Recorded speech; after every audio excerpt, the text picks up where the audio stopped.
ಪ್ರೀತಿಸದಿರಲಾಗಲಿಲ್ಲ ನನಗೆ. ಸಂಚಿಕೆ 66. ಮಧ್ಯರಾತ್ರಿ ಹೊತ್ತಿಗೆ ದಿಶಾ ಹಾಗೂ ಚೇತು ಮನೆಗೆ ಬಂದಾಗ ನಿವಿ ಡೈನಿಂಗ್ ಟೇಬಲ್ ಮೇಲೆ ತಲೆ ಇಟ್ಟು ಮಲಗಿದ್ದನ್ನು ಕಂಡರು. ದಿಶಾ, ನೀನು ಹೋಗಿ ಫ್ರೆಶ್ ಆಗಿ ಮಲಗು, ಗುಡ್ ನೈಟ್ ಎಂದು ಹೇಳಿದಾಗ ಅವಳು ಸರಿ ಎಂದು ತಲೆ ಆಡಿಸಿದಳು.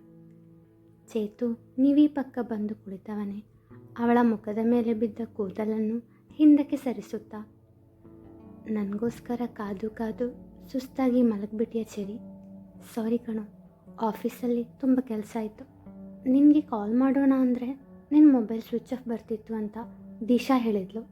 ಅದಕ್ಕೆ ನಿನಗೆ ಹೇಳೋಕ್ಕಾಗಲಿಲ್ಲ, ಸಾರಿ ಎನ್ನುತ್ತಾ ಅವಳ ಹಣೆಗೆ ಮುತ್ತಿಟ್ಟು, ನನ್ನ ಮೇಲೆ ಎಷ್ಟು ಪ್ರೀತಿ ನಿನಗೆ, ಆದರೂ ಬಾಯ್ಬಿಟ್ಟು ಅದು ಯಾವಾಗ ನೀನಾಗಿ ನೀನೇ ಆ ವಿಷಯವನ್ನು ಹೇಳ್ತೀಯ ಅಂತ ಜಾತಕ ಪಕ್ಷಿ ಥರ ಕಾಯ್ತಾ ಇದ್ದೀನಿ. ನನ್ನನ್ನು ಹೆಚ್ಚು ಸತಾಯಿಸ್ಬಿಡುವೆ ಮುದ್ದು ಎಂದು ಹೇಳಿ ಅವಳನ್ನು ಹೂವಿನಂತೆ ಅನಾಯಾಸವಾಗಿ ಎತ್ತಿಕೊಂಡು ಕೋಣೆಯಲ್ಲಿ ಮಲಗಿಸಿದ. ಮೆಲ್ಲಗೆ ಮಿಸುಕಾಡಿದವಳು ಅವನ ಶರ್ಟನ್ನು ಗಟ್ಟಿಯಾಗಿ ಹಿಡಿದು, ನೀನಂದರೆ ನಂಗೆ ತುಂಬ ಇಷ್ಟ ಎಂದು ಕನವರಿಸುತ್ತಿದ್ದಳು. ಚೇತು ಫ್ರೆಶ್ ಆಗಿ ಬಂದಾಗ ನೀವೇ ಎದ್ದು ಕುಳಿತಿದ್ದಳು. ಏನಾಯಿತು ಎಂದವನು ಅವಳ ಪಕ್ಕ ಕುಳಿತು ಪ್ರಶ್ನಿಸಿದಾಗ, ನೀನು ಊಟ ಮಾಡಿದ್ಯಾ? ಹ್ಞೂ, ಊಟ ಮಾಡಿ ಬಂದೆ. ತುಂಬ ಹೊತ್ತಾಗಿತ್ತಲ್ವಾ? ಹೊರಗಡೆ ತಿಂದು ಬರೋದಾದರೆ ಕಾಲ್ ಮಾಡಿ ಹೇಳ್ಬೋದಿತ್ತು ತಾನೆ. ನಾನೊಬ್ಳು ಪೆದ್ದಿ, ತಲೆನೋವಿದ್ರು ನೀವೆಲ್ಲ ಹಸಿದು ಬರುವಾಗ ನಿಮಗೆ ಊಟ ಇಲ್ಲದೆ ಆಗಬಾರ್ದು ಅಂತ ಅಡುಗೆ ಮಾಡಿಟ್ಟು ಕಾಯ್ತಾ ಇದ್ದೆ. ನಂಗೆ ಬುದ್ಧಿ ಇಲ್ಲ. ಏನು ತಲೆನೋವಾ ಎನ್ನುತ್ತಾ ಅವಳ ಹಣೆ ಹತ್ತಿರ ಕೈ ತಂದಾಗ ಅವನ ಕೈ ಹಿಡಿದವಳು, ಸಾಕು ನಿಲ್ಲಿಸು, ನಿನ್ನ ನಾಟಕದ ಪ್ರೀತಿ ಕಾಳಜಿ ನಂಗೆ ಬೇಕಾಗಿಲ್ಲ. ಅಯ್ಯೋ ಪಾಪ, ನನಗೋಸ್ಕರ ಅಡುಗೆ ಮಾಡಿದ್ಲು, ಆದರೆ ನಾನು ಹೊರಗಡೆ ತಿಂದು ಬಂದೆ. ಏನು ಮಾಡಲಿ ಈಗ? ಹಾಂ, ಹೀಗೆ ಮಾಡೋಣ ಎಂದು ಮನಸ್ಸಲ್ಲೇ ಅಂದುಕೊಂಡು, ಅದು ನಂಗೆ ಹಸಿವಾಗ್ತಿದೆ, ನಾನು ಹೊರಗಡೆ ತಿಂದೆ ಅಂತ ಸುಳ್ಳು ಹೇಳಿದೆ. ನಿನ್ನ ರಿಯಾಕ್ಷನ್ ಹೇಗಿರುತ್ತೆ ಅಂತ ನೋಡಬೇಕಿತ್ತು, ಅದಕ್ಕೆ ಬಾ ಇಬ್ಬರು ಜೊತೆಯಲ್ಲಿ ಊಟ ಮಾಡೋಣ, ನೀನು ತಿಂದಿಲ್ಲ ಅಂತ ಗೊತ್ತು ಎಂದು ಹೇಳಿ ಅವಳನ್ನು ಡೈನಿಂಗ್ ಟೇಬಲ್ ಬಳಿ ಕರೆದೊಯ್ದನು. ದಿಶಾ ಅದು ಅವಳಿಗೆ ತುಂಬ ಹಸಿವಾಗ್ತಿತ್ತು ಅಂತ ಹೊರಗಡೆಯಿಂದ ಊಟ ತರಿಸಿ ಆಫೀಸಲ್ಲಿ ತಿನ್ನಲು. ಹೌದಾ, ಸರಿ.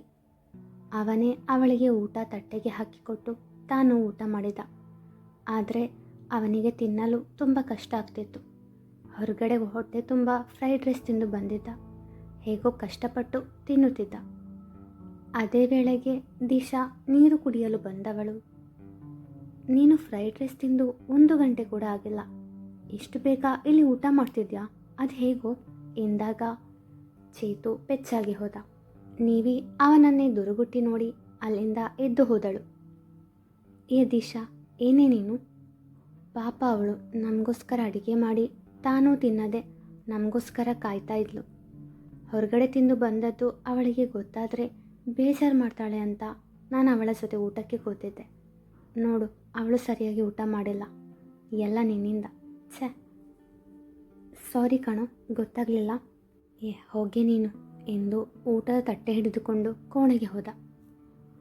ಹೋಗು, ನೀನು ಎಷ್ಟು ಹತ್ತಿರ ಆಗೋ ಪ್ರಯತ್ನ ಮಾಡಿದರೂ ಅವಳು ನಿನ್ನಿಂದ ದೂರನೇ ಇರ್ತಾಳೆ, ಇರೋ ಥರ ಮಾಡ್ತೀನಿ ಎಂದಳು ಮನದಲ್ಲಿ. ಮತ್ತೆ ಅವಳು ಸ್ವಲ್ಪ ಹೊತ್ತು ಮೊದಲು ನಡೆದ ಘಟನೆಯನ್ನು ನೆನಪಿಸಿಕೊಂಡಳು. ಚೇತು ಕೆಲಸ ಮಾಡುತ್ತಿದ್ದವನಿಗೆ ಸಮಯ ಸರಿದದ್ದು ತಿಳಿಯಲೇ ಇಲ್ಲ. ರಾತ್ರಿ 9 ಗಂಟೆಗೆ ನಿವಿಯ ನೆನಪಾಗಿ ಅವಳಿಗೆ ಕರೆ ಮಾಡಲು ಹೋದಾಗ, ನೀನು ನಿನ್ನ ಕೆಲಸ ಮುಂದುವರಿಸು, ನೀವಿಗೆ ನಾನು ಹೇಳ್ತೀನಿ ಎಂದು ಹೇಳಿದ್ದಳು ದಿಶಾ. ಚೇತು ಅದಕ್ಕೆ ಸಮ್ಮತಿಸಿದ್ದ. ಆದರೆ ದಿಶಾ ಅವಳಿಗೆ ಕರೆ ಮಾಡದೆಯೇ ಅವಳ ಮೊಬೈಲ್ ಸ್ವಿಚ್ ಆಫ್ ಆಗಿದೆ ಎಂದು ಸುಳ್ಳಾಡಿದಳು. ಚೇತು ಅದನ್ನು ನಂಬಿದ. ರಾತ್ರಿ 11 ಗಂಟೆಗೆ ಆಫೀಸ್ನಿಂದ ಇಬ್ಬರು ಹೊರಟಿದ್ದರು. ದಾರಿಯಲ್ಲಿ ಕಾರ್ ಟೈರ್ ಪಂಚರ್ ಆಯಿತು. ಮೆಕ್ಯಾನಿಕ್ಗೆ ಕರೆ ಮಾಡಿ ಬರಲು ಹೇಳಿದ ಚೇತು. ಅವನು ಬಂದು ಕಾರ್ ಸರಿ ಮಾಡುವ ಹೊತ್ತಿಗೆ ಏನಾದರೂ ತಿಂದು ಬರೋಣ ಎಂದು ದಿಶಾ ಹಠ ಮಾಡಿದಾಗ, ನಿವಿ ಮನೆಯಲ್ಲಿ ಅಡಿಗೆ ಮಾಡಿ ಕಾಯ್ತಾ ಇರಬಹುದು ಎಂದು ಹೇಳಿದ ಚೇತು. ಅವಳು ಕೆಲಸ ಮಾಡಿ ಸುಸ್ತಾಗಿ ಮಲಗಿರುವಳು ಎಂದು ಅವನನ್ನು ನಂಬಿಸಿ ಅವನನ್ನು ಊಟಕ್ಕೆ ಕರೆದೊಯ್ದಳು ದಿಶಾ.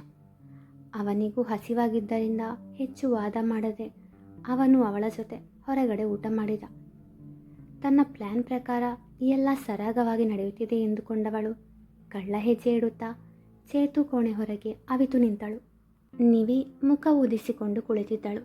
ಚೇತು ಅವಳ ಪಕ್ಕ ಬಂದವನೇ, ಐಮ್ ಸಾರಿ, ಪ್ಲೀಸ್ ತಗೋ ಊಟ ಮಾಡು, ಖಾಲಿ ಹೊಟ್ಟೆಯಲ್ಲಿ ಮಲಗಬೇಡ ಪ್ಲೀಸ್ ಎಂದು ಗೋಗರೆದಾಗ, ನಂಗೆ ಬೇಡ, ಹಸಿವಿಲ್ಲ ಎಂದಳು ನಿವಿ.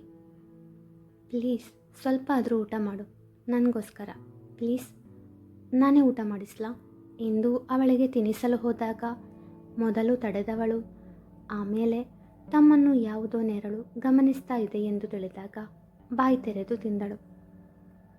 ನಿವಿಗೆ ಚೇತು ಊಟ ಮಾಡಿಸಿದ್ದು ನೋಡಿ ದಿಶಾ ಕೋಪದಿಂದ ಅಲ್ಲಿಂದ ಹೊರಟಳು. ನಿವಿಗೆ ಊಟ ಮಾಡಿಸಿ ನಂತರ ಚೇತು ಮಲಗಿದ. ತುಂಬ ಕೆಲಸ ಮಾಡಿ ಸುಸ್ತಾಗಿದ್ದುದರಿಂದ ತಲೆದಿಂಬಿಗೆ ತಲೆ ಇಟ್ಟ ತಕ್ಷಣ ನಿದ್ರಾದೇವಿ ಅವನನ್ನು ತನ್ನ ಮಡಿಲಿಗೆ ಸೇರಿಸಿದಳು. ಮರುದಿನ ಬೆಳಗ್ಗೆ ಎಂದಿನಂತೆ ಅವರ ದಿನಚರಿ ಪ್ರಾರಂಭವಾಯಿತು. ಆಫೀಸಿನಲ್ಲಿ ದಿಶಾ ಚೇತು ಜೊತೆ ಇರಲು ಸಿಗುವ ಯಾವುದೇ ಅವಕಾಶವನ್ನು ಕಳೆದುಕೊಳ್ಳುತ್ತಿರಲಿಲ್ಲ. ನಿವಿ ತಾನಾಯಿತು ತನ್ನ ಪಾಡಾಯಿತು ಅಂತ ಇದ್ದಳು. ಐಶ್ವರ್ಯ ಅವಳ ಜೊತೆಗಿರುವುದು ಅವಳಿಗೆ ಸ್ವಲ್ಪ ನೆಮ್ಮದಿ ಅನಿಸಿತು. ಎಲ್ಲವನ್ನೂ ಗಮನಿಸುತ್ತಿದ್ದ ಐಶ್ವರ್ಯ ಚೇತು ಜೊತೆ ಮಾತನಾಡಬೇಕೆಂದು ನಿರ್ಧರಿಸಿದಳು. May I come in sir? ಬಾ ಐಶ್ವರ್ಯ. ಸರ್, ನಾನು ನಿಮ್ಮ ಜೊತೆ ಪರ್ಸ್ನಲ್ ಆಗಿ ಮಾತಾಡಬೇಕು, 5 ನಿಮಿಷ ಪ್ಲೀಸ್. ಸರಿ, ಹೇಳು. ನಿಮ್ಮ ಹಾಗೂ ನಿವಿ ಮಧ್ಯ ಏನು ನಡೀತಾ ಇದೆ? ಏನು ನಡೀತಾ ಇದೆ? ನಾವು ಚೆನ್ನಾಗೇ ಇದ್ದೇವಲ್ಲ. ಸಾಕು, ಸುಳ್ಳು ಹೇಳಬೇಡಿ. ನಾನು ನಿಮ್ಮಿಬ್ಬರನ್ನ ತುಂಬ ದಿನದಿಂದ ಗಮನಿಸ್ತಾನೇ ಇದ್ದೀನಿ. ಮಧ್ಯದಲ್ಲಿ ಆ ನಿಮ್ಮ PA ಕಮ್ ಕಸಿನ್ ದಿಶಾ ಬೇರೆ. ನೀವು ಮದುವೆಯಾಗಿರುವವರು, ಅದು ನೆನಪಿದೆ ತಾನೇ ನಿಮಗೆ? ಅವಳು ನಿಮ್ಮ ಜೊತೆ ನಡ್ಕೊಳ್ಳೋ ರೀತಿ ಬೇರೆ ಸರಿಯಿಲ್ಲ.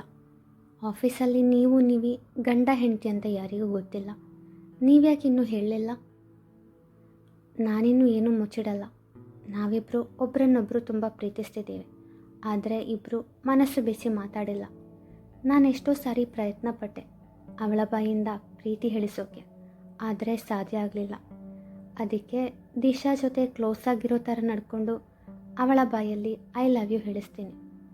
ನಾನು ಮದುವೆ ಆಗೋ ಹುಡುಗಿ ಯಾರು ಅಂತ ಗೊತ್ತಿರಲಿಲ್ಲ. ಮದುವೆ ಆದಮೇಲೆ ಆ ಹುಡುಗಿಗೆ ಡೈವೋರ್ಸ್ ಕೊಟ್ಟು ಅವಳಿಗೆ ಒಂದು ಒಳ್ಳೆ ಬದುಕನ್ನು ರೂಪಿಸಿಕೊಡಬೇಕು ಅಂದ್ಕೊಂಡೆ. ಅದಕ್ಕೆ ನನ್ನ ಮದುವೆ ವಿಷಯ ಮೀಡಿಯಾದವರಿಗೆ ಕೂಡ ಗೊತ್ತಾಗದ ಹಾಗೆ ನೋಡಿಕೊಂಡೆ. ಆಫೀಸಲ್ಲೂ ಯಾರಿಗೂ ಹೇಳಿರಲಿಲ್ಲ, ಯಾಕೆಂದರೆ ನಾಳೆ ಆ ಹುಡುಗಿಯ ಭವಿಷ್ಯ ಹಾಳಾಗಬಾರ್ದು ಅಂತ.